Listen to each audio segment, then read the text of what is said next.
fitness también evoluciona. Conoce InOut Electrofitness, un entrenamiento personalizado que combina el ejercicio activo con la electroestimulación. Sesiones de 20 minutos equivalen a 4 horas de entrenamiento tradicional.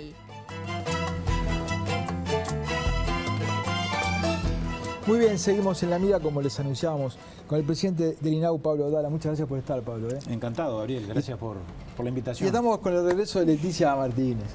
Buenas noches a todos. Bueno, se dieron datos a conocer hace pocos días, aumentó 20,5% la explotación sexual de niños y niñas, de menores de edad, ¿no? En la medida que es un problema de difícil detección, se desarrolla mucho en el ámbito privado, ¿no?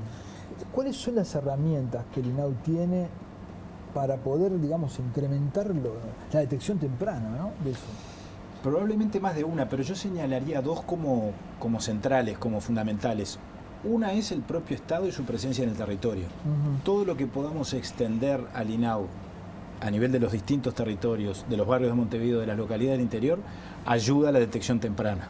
Cuando un niño concurre a un centro CAIF, un club de niños, un centro juvenil, un adolescente, con signos físicos o emocionales de violencia, los equipos técnicos muchas veces constatan allí esa situación. La otra es la sensibilización pública, bueno, eso te iba a decir. Involucrar a la población, generar cultura, que este tema se conozca como un problema real. ¿Qué hace la gente si tiene sospechas de qué puede pasar? Y la gente debiera y podría y debería colaborar con el sistema y colaborar con el INAU y colaborar con el Estado denunciando. Poniendo en conocimiento a las autoridades a través de la línea azul, de la 0800 50 50. 0800 50 50. Exactamente, para que allí podamos, por lo tanto, intervenir.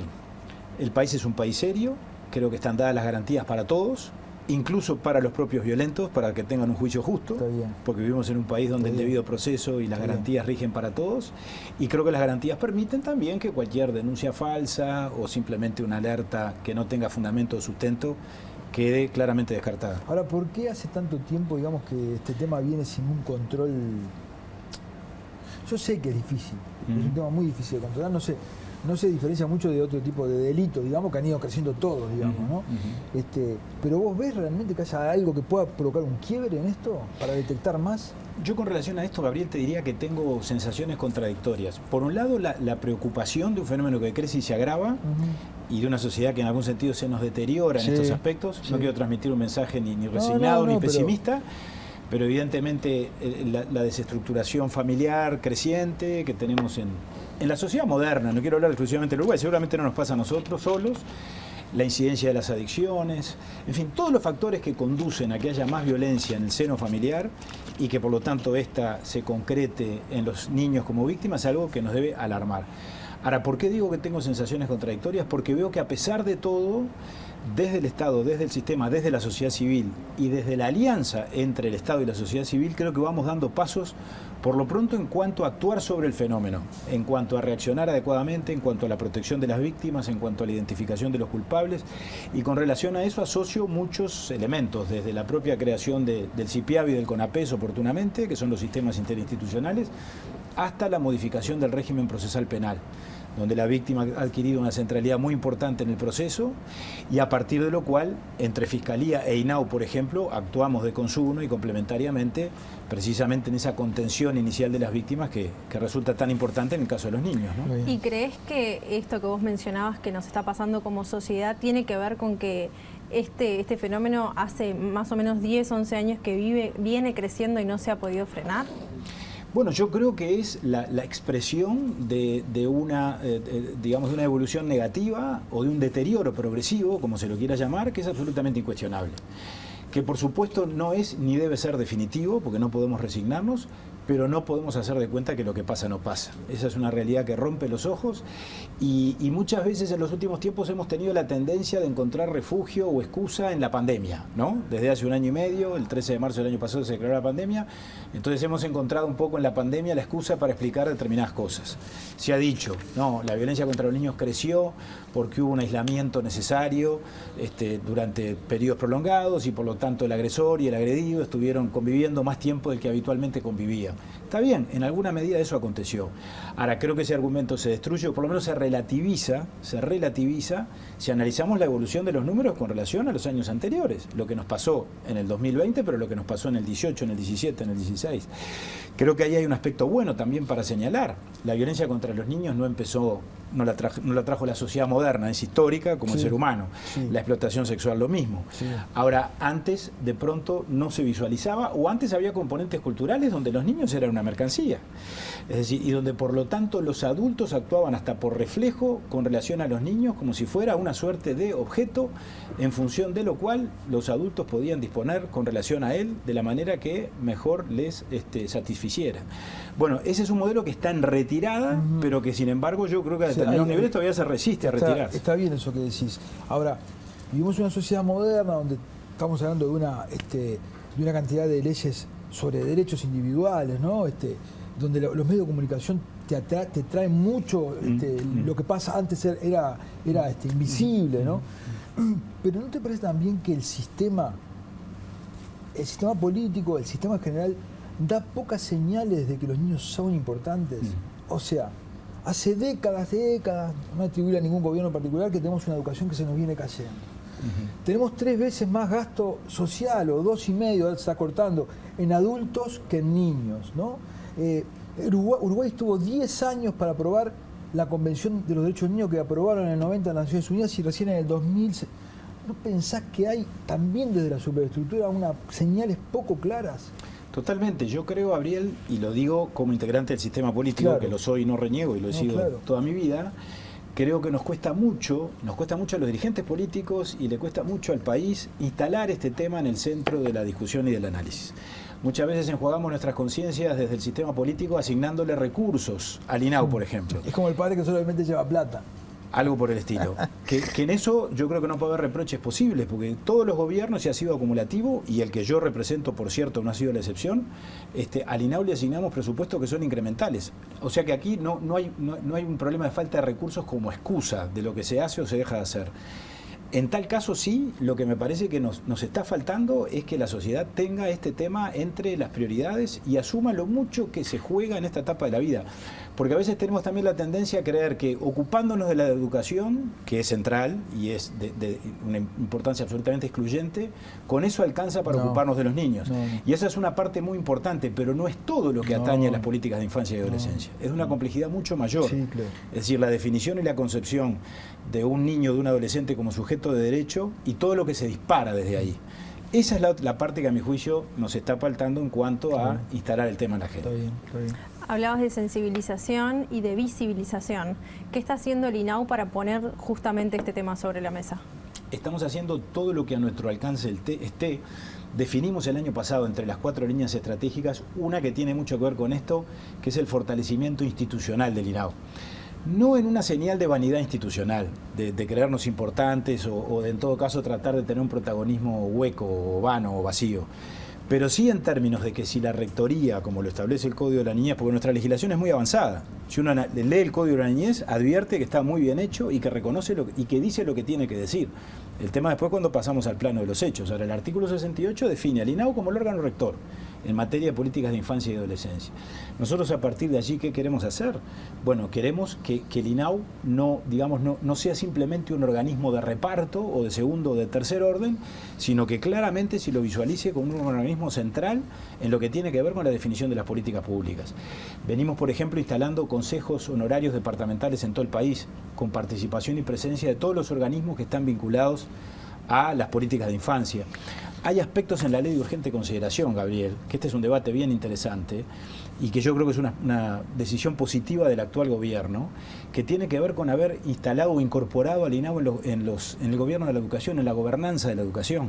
Eso yo creo que son avances. Hay artículos que están impugnados, esto es muy lindo de debatir, que incluyen al INAU, por ejemplo, en las comisiones departamentales de educación, o que incluyen al INAU en el Consejo Consultivo del Instituto de Evaluación Educativa, o en la Comisión Coordinadora Nacional de la Educación. Y tú me dirás, ¿eso de qué vale?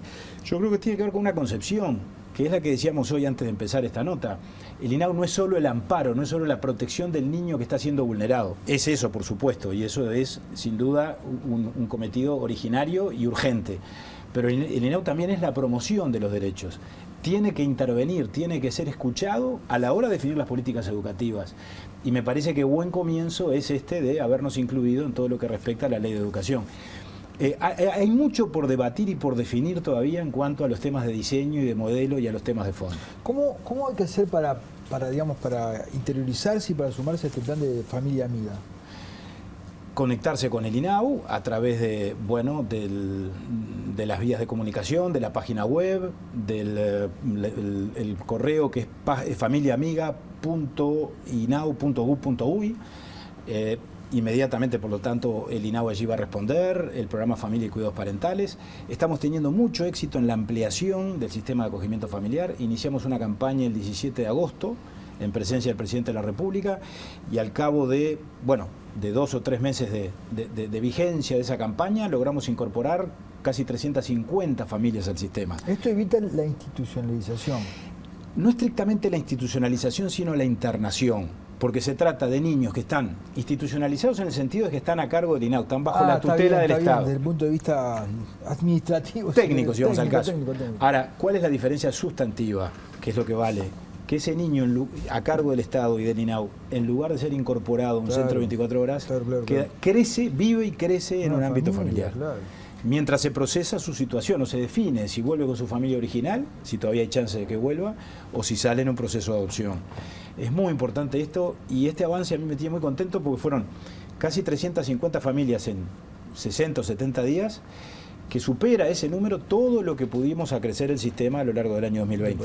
¿Qué impacto tiene en los niños y en adolescentes no estar en un centro 24 horas y estar acogidos por una familia hasta tanto se resuelva su situación? Hacer posible el derecho a vivir en familia. En un centro de 24 horas los niños reciben los cuidados adecuados, la atención es buena, los equipos de INAU son profesionales, son comprometidos, son vocacionales, tienen buena alimentación, los derechos básicos están garantidos.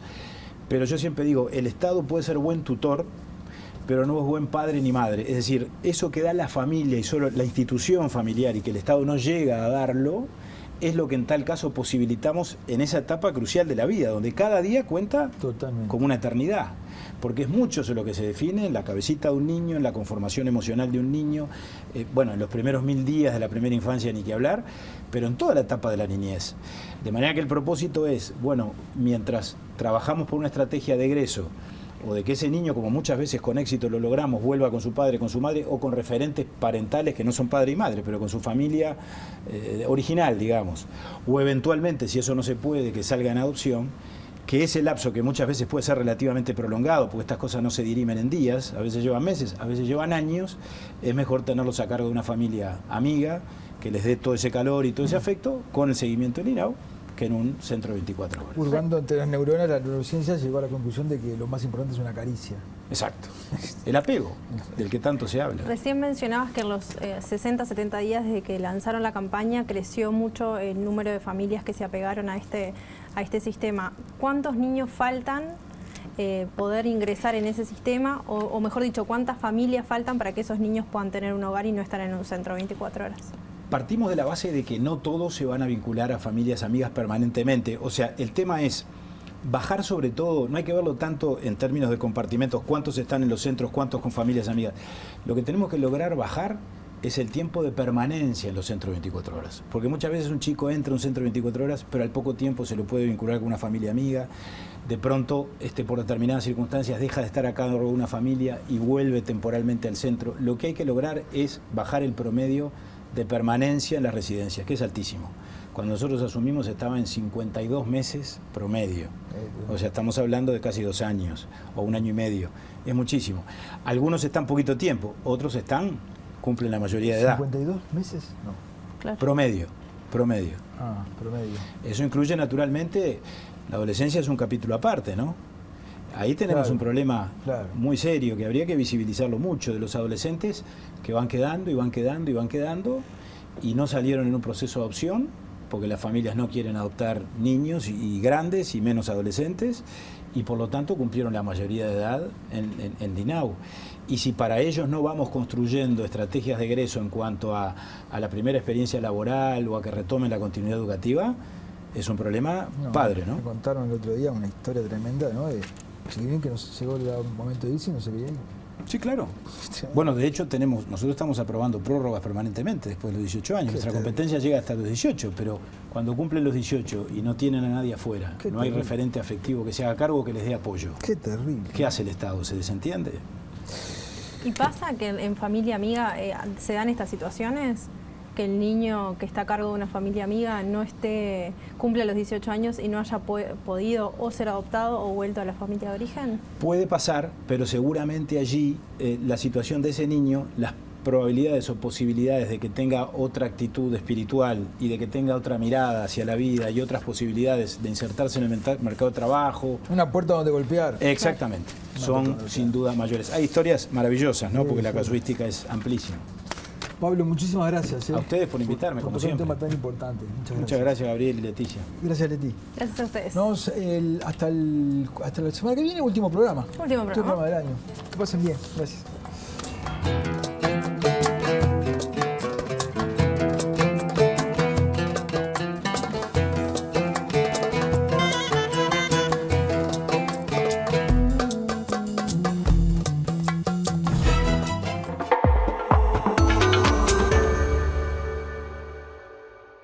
Presentó INCO, FNC, CUTSA. Pronto. ¿Necesitas efectivo? Solicítalo en nuestras sucursales, por la web o por la app, o llamando al 17800. Pronto. ¿Tenés con qué? Seguro Americano. La medicina privada a otro nivel. Catunasí. Terminal Cuenca del Plata. Terminal especializada de contenedores Puerto de Montevideo. Salus. Orgullo de nuestra naturaleza. Casmu. Afiliate por el 1444 o en casmu.com.uy. Casmu. Estamos para cuidarte. Santander y su préstamo para pymes con garantía SIGA. SACEM, 70 años siendo protagonistas de las grandes obras de Uruguay. SWAT, consulta con especialistas sin demoras en Clínica del Estadio de SWAT. Plan inteligente de UTE. Hacé la prueba, entrá al simulador y pasate sin costo. UTE, la energía que nos une. Y Gobierno de Canelones, para el lanzamiento de su plan Hogar Sustentable.